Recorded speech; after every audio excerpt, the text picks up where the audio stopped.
last I lay down. I will cling to the old rugged cross and exchange it someday for a crown.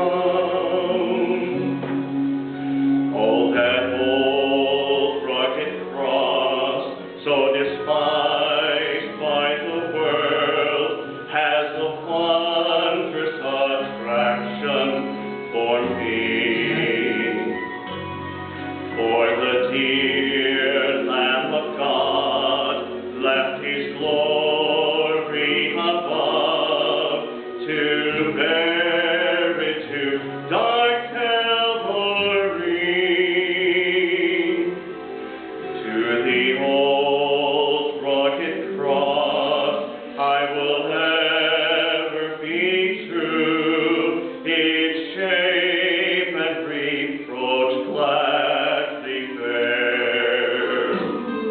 Take it from me someday to my home far away, where his glory forever I'll share. So I'll cherish the old rugged cross till my trophies at last I lay down. I will cling to the old rugged cross and exchange it someday. Yes, exchange it someday. I'll exchange it someday for a crown.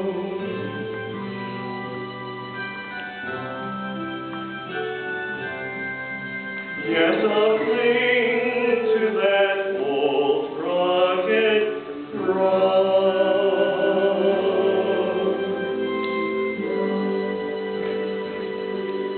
Amen.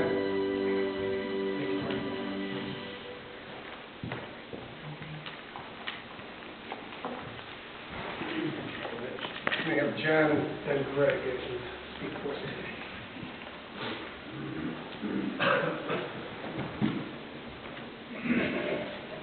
Well, of course, knew my dad real well. He is a kind man, and this will bother me. They taught me to respect people and to, honor always everybody.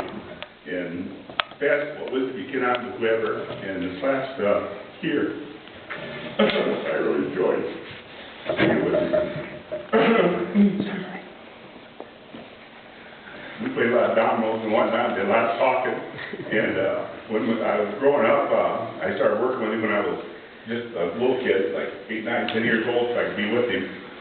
But we never talked about family or life. And after this last year, I found out things I never knew. And because at work we worked, because he was his belief was, you go to work, you do your job, and you do a good job. You make sure that you're proud of the work you do, and you're proud of who you are. And that's all I got to say about it.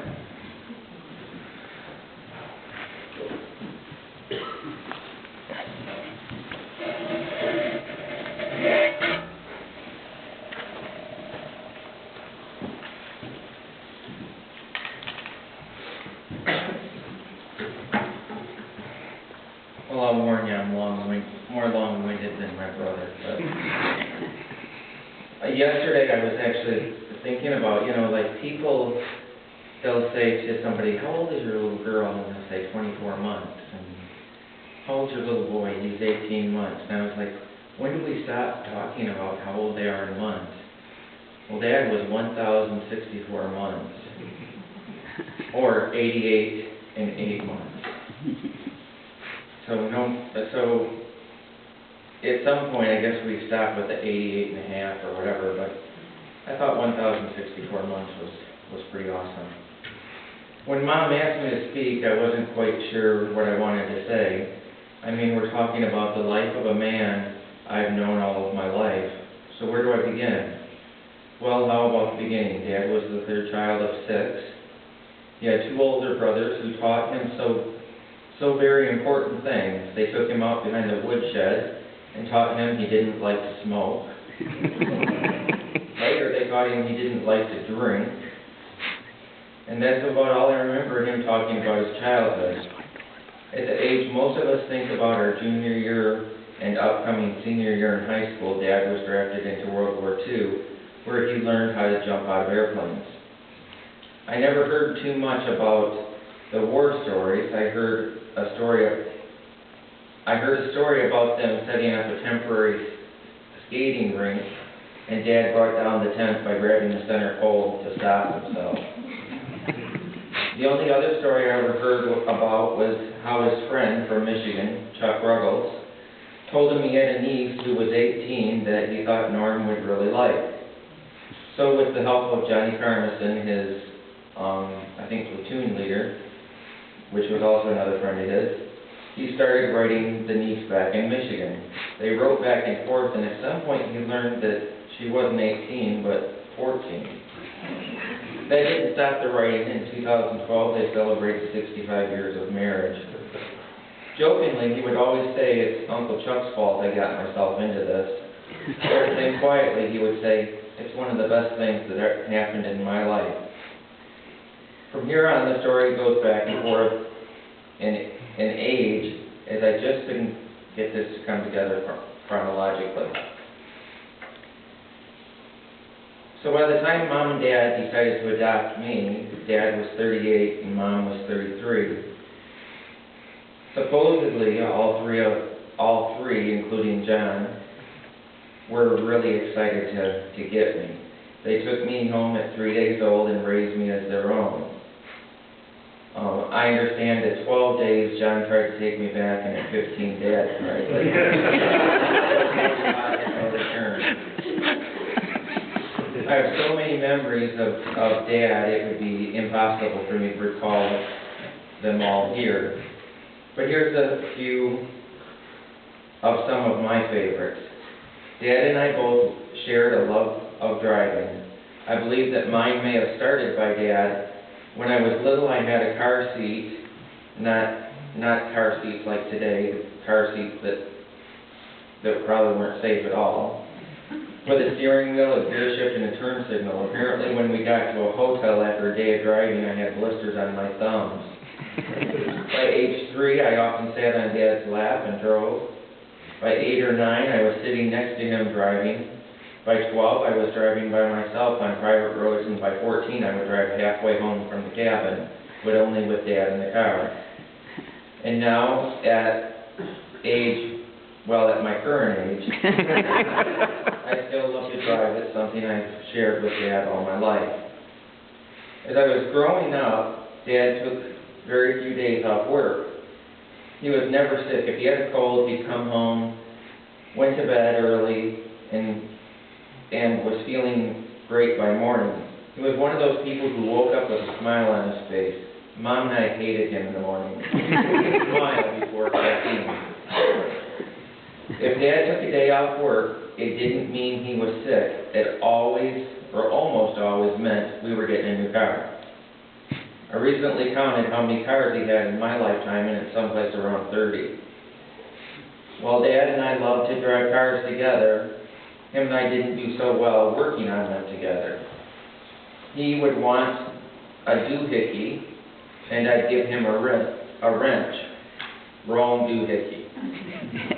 Somehow in electrical, John knew what doohickey Dad wanted, and Dad would go to the wholesale house to tell John what doohickey he wanted, and it came out right. I'm not quite sure how that happened. But when it came to cars, Dad usually ended up working on cars by himself when I was involved. At about age 12, I decided to work on a car by myself. It was a really nice 1972 Buick Electra Mom had bought from Uncle Bob and Aunt Vera. When we got it, the needle that showed what gear you were in was off a little. Drive was on the end. So when we go through a car wash, Mom would go to put the car in neutral, and she wouldn't be able to find it. and after a few choice words, she would find neutral. So in order to save her soul, I decided I was going to fix that. One Sunday afternoon, Mom and Dad were in the house reading the newspaper, and I was outside. After a while, I called Dad to come out of the house. I needed his help. Both Dad and Mom came out the door. Dad looked down, saw the dash of his car on the driveway, and said, "What have you done to my new car? How will I ever get this back together?" I told him to fix the needle, I would put the car back together. So he fixed the needle and I put it together. I'll never forget the look on his face or Mom's when they saw the dash on the ground. Another memory I have, I guess I never told Mom, is she just heard about it in the last month. When we moved to Michigan, we were going to a Nazarene church, and Dad was the driver of the bus ministry. The bus ministry grew while he was involved, so much that they had to buy a new, bigger bus. Dad would give each child who rode to and from church on the bus a candy bar when they got off the bus. It seemed the candy bar was worth going to church. One of these drives in the bus, we were on our way to pick up our first kid. The night before, we had been to the Fenton Drive-In to see some cowboy movie. I was puzzled, as I had just learned a few weeks before that going to the movies and dancing weren't allowed if you were a Nazarene. So here's the conversation we had. Dad, last night we went to the movies, and I learned a few weeks ago we're not supposed to go to movies. Should we tell anyone we went to the movies? Dad said, no one needs to know we went to the movies. I said, well, what about God? Shouldn't we tell him? And Dad said, God already knows we went to the movies, and it's not a problem. And I said, why not? And Dad said, well, it's okay, because John Wayne and God are friends. That totally explained it. I'm still not a big fan of Westerns, so I hope that God is showing more than just Westerns in heaven. Another thing I remember is Dad always knew where to go for food. We'd put $2 worth of gas in the car and drive all over the place on a Sunday afternoon. We'd drop in to see someone and there would be food. I don't know how it worked, but if he wanted pie, we'd head to Swartz Creek and there would be a couple of warm pies at Aunt Diane's. I swear he had a nose like a dog and could smell it from miles away. It was the same coming home from the cabin. Somehow, we always ended up at an ice cream shop. More often than not, it would be in Merrill on 46, which I pass every time I go to Mom and Dad's. I'm glad I was old enough to not have my ego bruised too much when my cousins told me this. We used to spend the night at each other's houses and have a great time. I thought that they liked to stay at our house because I had cool toys and I was a cool cousin. But come to find out, later in life, they liked to stay Saturday nights because Uncle Norm would go out every Sunday morning and get donuts. So every time you eat a donut, please remember Dad. If you have an extra roll like me, remember Dad. I have lots of memories of working together with Dad when I was in my late teens and early 20s. It was during this time I found out just how much Dad and I really did share. We were working on a house, Uncle Bob's to be exact, and Dad was working on the piano while I watched. He told me he needed to get a tool out of the truck. As he started to walk away, he told me, if you touch that wire, it will kill you. If you touch that wire, it will knock you on your butt. So of course you know the story. He walks out. I don't want to die, but I have to touch a wire to test what he says.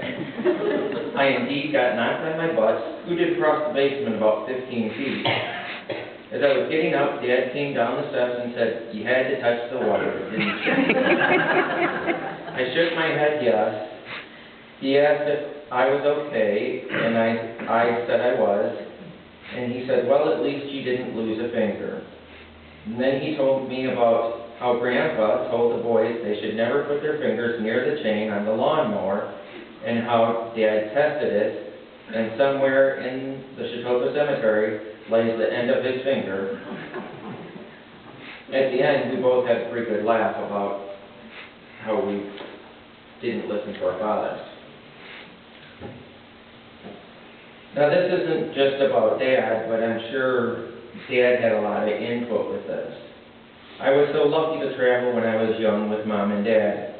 However, I didn't think so at Christmas. At Christmas, my friends were going to Florida and Mexico, and I was going to Kansas. Not just one year, but it seemed like every year. First, we'd go to Chautauqua. Dad would kiss women I didn't know. He'd go to Rick's Drug Store to get a cup of coffee for 5 cents, because it was the only place that we know of you could get a cup of coffee for 5 cents. Then it was out to Aunt Lucille and Uncle Earl's house. I liked it there, except for they had this chicken that used to chase me around the farm. Uncle Earl had an old Pontiac that I used to pretend to drive. I bet I put 100,000 miles on that car. And after a couple of days in Chautauqua, we would head west. If we were lucky, we would get to do some sightseeing, like Coffeyville, where the Dalton King was killed, or Dodge City. But we would head west to Liberal, Kansas, where Grandpa and Grandma Ross lived. And we would spend Christmas there. It was okay, but not much for a kid to do. So while my friends were at Disney, I was visiting a bunch of old people. And if you ever have the chance to go visit old relatives or go to Disney, always pick the older relatives. Yes, you heard me right. Disney is still there, but Uncle Earl, Aunt Lucille, Grandpa and Grandma are all gone. Some of my best memories involve these people. Disney will be there later, but there's no guarantee for those relatives that you'll learn to love and hear stories from. One last thing, and it's probably the hardest, but means so much to me, was when I was 17, I was really struggling. It was a different time than now, 1979 to be exact. The two people that I was closest to were my parents, and I couldn't talk to them. So I got a counselor because I wasn't at the age of consent.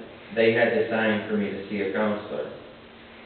I didn't have the average parents. They talked about all the taboo stuff, like sex, drugs, drinking, death. But we didn't talk about what I was going through. Finally, I couldn't take it anymore, and I came out to my parents, letting them know I was gay. Mom cried, Dad wasn't home, and I never got to see Dad's reaction. But he never treated me any differently. About 10 or 15 years ago, Mom confessed to me that she was the one who had the hardest time accepting me, not Dad like I thought it was. In fact, Dad and God got Mom through and helped her. I don't remember the exact words, but basically Dad sat Mom down and told her, in 1962, God gave them a baby that he, God, loved unconditionally. They were given this baby to raise as their own and to love unconditionally. God loves us unconditionally, and we should do the same. So through lots of prayer and guidance by Dad, Mom learned to love me unconditionally. This is something I'll never forget. I'm not upset that it took Mom some time because they grew up in a completely different time than me, and I knew they could never have a full understanding of what it is to be gay. But I know without a doubt, my dad died on December 11th, 2012, loving me unconditionally, like he always did. My dad loved me no matter what and was proud of me. I love my dad no matter what, and I was proud of him. I've been so blessed to be adopted and raised and loved by the Ross family, which I am and always will be a part of. My hope for everyone is that when your parents leave this world, that you will know how much they loved you and how much you love them. It doesn't make losing them any easier, but I can't imagine what it would be like not knowing. If you want to spread the legacy of Norman Ross, do it by loving other people unconditionally. Say a kind word, hold the door open for someone. It only takes something little for people to feel love. That's what I believe Dad was all about, doing random acts of kindness for everyone he met.